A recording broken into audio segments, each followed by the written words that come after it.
Hello साथियों, कैसे हैं आप सभी। आपका अपने YouTube channel target online study में फिर से स्वागत है। साथियों, हम आर्मी की लिखित परीक्षा की तैयारी कर रहे हैं इस समय। तो अभी तक हमने देखा है कि भारतीय थल सेना की स्थापना, उसका विकास, भारतीय थल सेना का मुख्यालय तथा उसके जो प्रशिक्षण संस्थान है वो, और हमने उसके अगले वाले वीडियो में भारतीय वायुसेना के बारे में बात की थी। और आज इस वीडियो में हम बात करेंगे भारतीय नौसेना के बारे में। तो यदि आप अभी तक हमारे पिछले वीडियो को नहीं देखे हैं तो कृपया करके आप चैनल को सब्सक्राइब करिए। आपको प्ले लिस्ट में पिछले वीडियो मिल जाएंगे और वो जो वीडियो है पिछले, वो आपके लिए बहुत ही उपयोगी है, जिनमें से लिखित परीक्षा में बहुत सारे प्रश्न आ चुके हैं। तो आप लोग वो वीडियो जरूर देखें, यदि ना देखे हो तो। चलिए आज की वीडियो शुरू करते हैं। साथियों, आज हम देखेंगे भारतीय नौसेना। तो भारतीय नौसेना की स्थापना के बारे में कुछ खास नहीं कहा जा सकता। हाँ, इतना है कि पहले भारतीय नौसेना के बारे में जानने से पहले आप लोग मानचित्र पर कुछ समझ लीजिए। तो साथियों, ये हमारे भारत का मानचित्र है।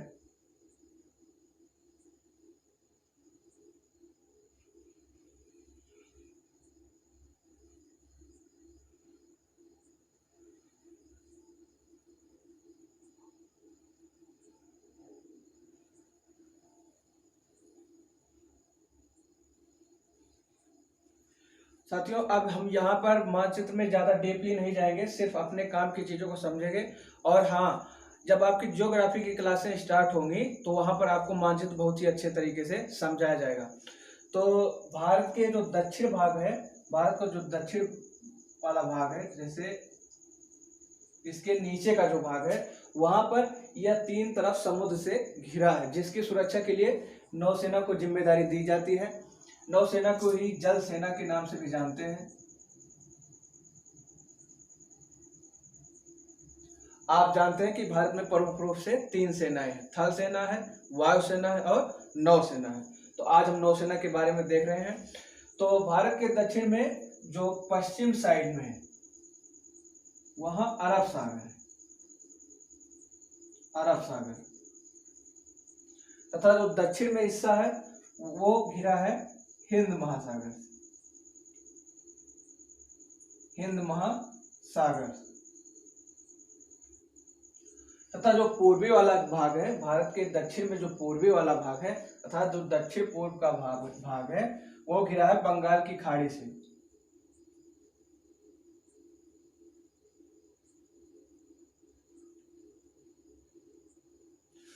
अब यहां पर हम आपको बंगाल की खाड़ी आई है तो खाड़ी का मतलब बता देते हैं।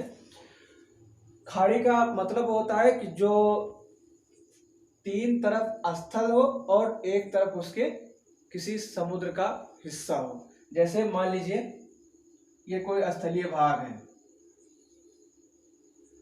अब यहाँ पर उत्तर में और पूर्व में और पश्चिम में स्थलीय भाग है और बीच में समुद्री भाग है।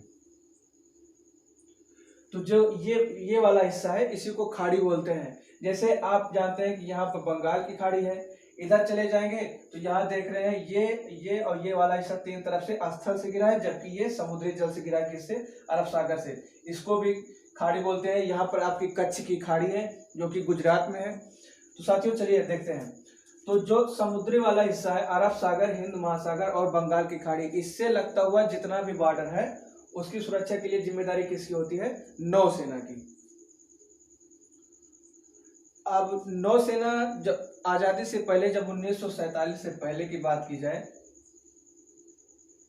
तो जो ब्रिटिश शासन था वो कई ग्रुपों को बना दिया था, मतलब नाविकों के कई समूहों को बना दिया था। वही इस बॉर्डर की सुरक्षा की जिम्मेदारी वही निभाते थे जो समूह उनके द्वारा बनाया गया था। यदि 1947 में बात की जाए तो भारत में लगभग 6000 नाविक ऐसे थे। 1947 में भारत में लगभग 6000 नाविक ऐसे थे जो इसकी सुरक्षा की जिम्मेदारी निभाते थे। 1947 में लगभग 6000 नाविक थे। 6000 नाविक थे, जिनसे ऊपर अधिकारी थे। उन अधिकारियों की संख्या लगभग 800 थी। और 800 अधिकारी।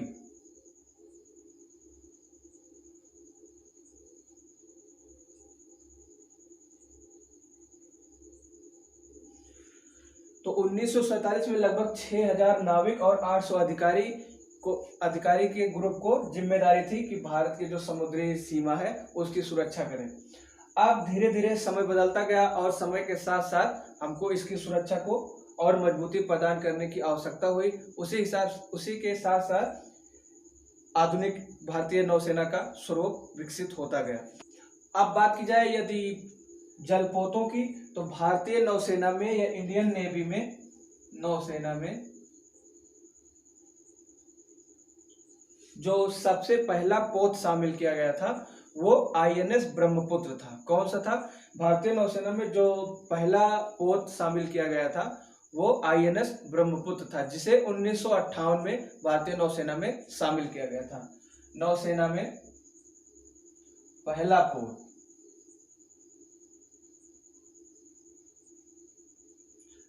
आईएनएस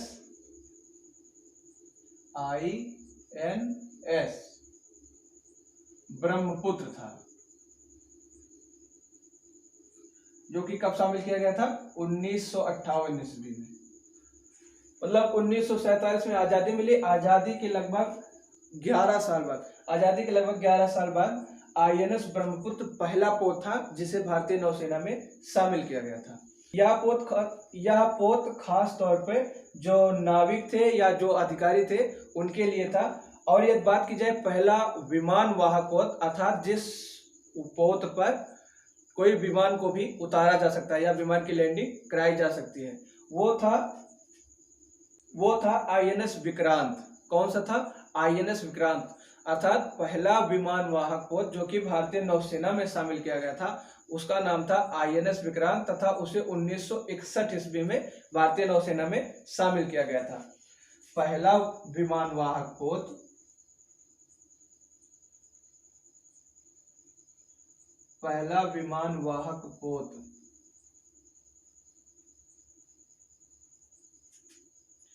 आईएनएस विक्रांत था। और साथियों इसे 1961 ईस्वी में भारतीय नौसेना में शामिल किया गया था।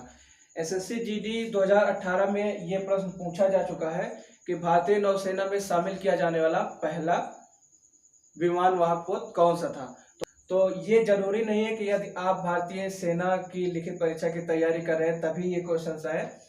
और भी बहुत सारी परीक्षाओं में ये पूछे जाते हैं। आपका ये बहुत ही इंपॉर्टेंट है कि पहला विमान वाहक पोत कौन सा था। ये कई बार परीक्षाओं में पूछा जा चुका है, तो हमें याद रखना है कि पहला विमान वाहक पोत जो कि भारतीय नौसेना में शामिल किया गया वो आईएनएस विक्रांत था और उसे 1961 ईस्वी में भारतीय नौसेना में शामिल किया गया। और साथियों अगर बात की जाए कि पहले युद्धक पोत की, अर्थात जो युद्ध क्षेत्र में भी भाग ले सकता था, उसका नाम था आईएनएस नीलगिरी। कौन सा था? आईएनएस नीलगिरी।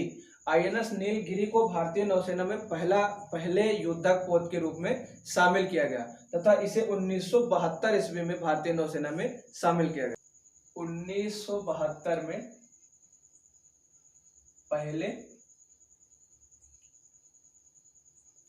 युद्धक पोत को शामिल किया गया भारतीय नौसेना में, जिसका नाम था आईएनएस नीलगिरी।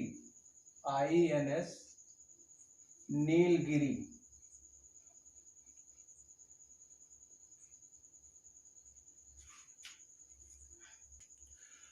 अब साथियों बात की जाए भारतीय नौसेना के मुख्यालय का, तो भारतीय नौसेना का मुख्यालय नई दिल्ली में है, जो कि भारत की राजधानी है। भारत की राजधानी नई दिल्ली में भारतीय नौसेना का हेडक्वार्टर या मुख्यालय है। मुख्यालय कहाँ है? नई दिल्ली में।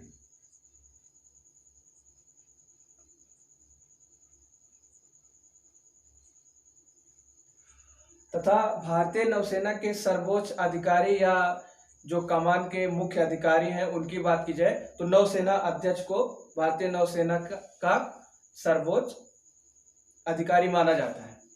तो सर्वोच्च अधिकारी के रूप में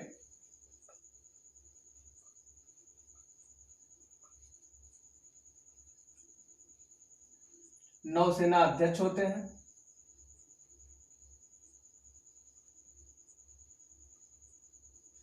तथा इनकी सहायता के लिए 4 प्रमुख अधिकारी और होते हैं। कितने अधिकारी? 4 प्रमुख अधिकारी इन्हीं के कार्यालय में होते हैं, नौसेना अध्यक्ष के ही, और वो इनकी सहायता के लिए रखे जाते हैं। 4 और अधिकारी होते हैं।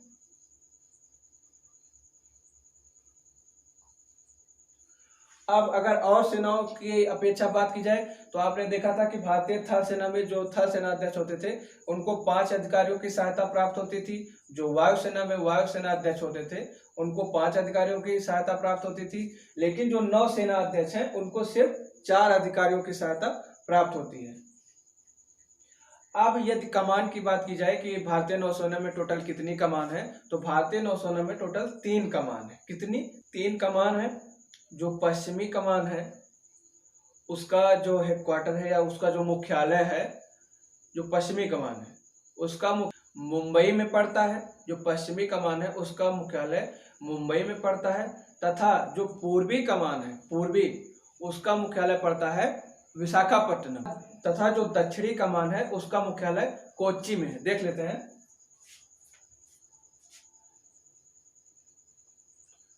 जो पूर्वी कमान है, पूर्वी कमान, उसका मुख्यालय पड़ता है विशाखापट्टनम में। कहाँ? पूर्वी कमान का हेडक्वार्टर कहाँ है? विशाखापट्टनम।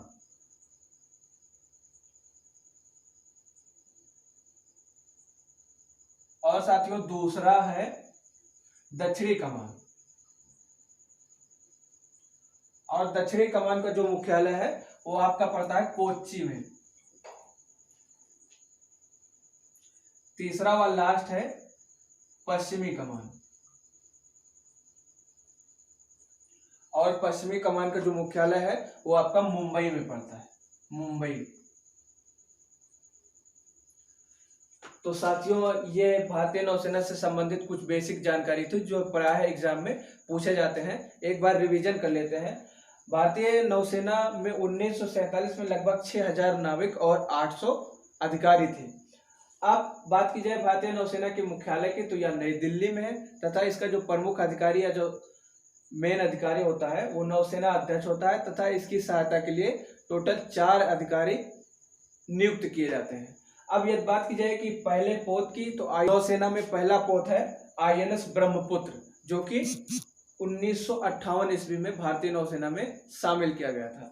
अब ये दूसरे नंबर पे बात की जाए, पहला विमान वाहक पोत, अर्थात जिसपे विमान भी उतारा जा सके, जो कि तमाम लड़ाकू विमान या कई लड़ाकू विमान से लैस होते हैं, जो युद्धक पोत, जो पोत होते हैं।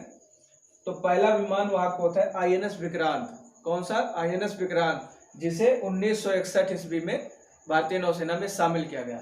अब बात की जाए पहले युद्धक पोत की, जो युद्ध क्षेत्र में भी भाग ले सकते थे पोत, वो पहला 1972 में शामिल किया गया था और जिसका नाम था INS नीलगिरी। अब भारतीय नौसेना के कमान के बारे में बात की जाए तो 3 कमान है। पहला है पूर्वी, दूसरा दक्षिणी और तीसरा पश्चिमी। जो पूर्वी कमान है उसका मुख्यालय आपका पड़ता है विशाखापट्टनम में, और जो दक्षिणी कमान है उसका मुख्यालय कोच्चि में पड़ता है, और जो पश्चिमी कमान है उसका मुख्यालय पड़ जाता है आपका मुंबई में। तो साथियों आपको वीडियो कैसा लगा कमेंट सेक्शन में जरूर लिखें, और यदि वीडियो पसंद आया हो तो लाइक करें, और यदि आपने अभी तक हमारे चैनल को सब्सक्राइब नहीं किया है तो सब्सक्राइब करके बेल आइकन प्रेस कर लें, ताकि हमारे नई आने वाली वीडियो की नोटिफिकेशन आप तक जल्द से जल्द सबसे पहले पहुंच सके। और जो साथी पहली बार आए हैं वो हमारे पिछले वीडियो को जरूर देख लें, क्योंकि पिछले वीडियो आपके एग्जाम के लिए बहुत ही उपयोगी है। साथियों मिलते हैं नई जानकारी के साथ अगले वीडियो में, तब तक के लिए जय हिंद, जय भारत।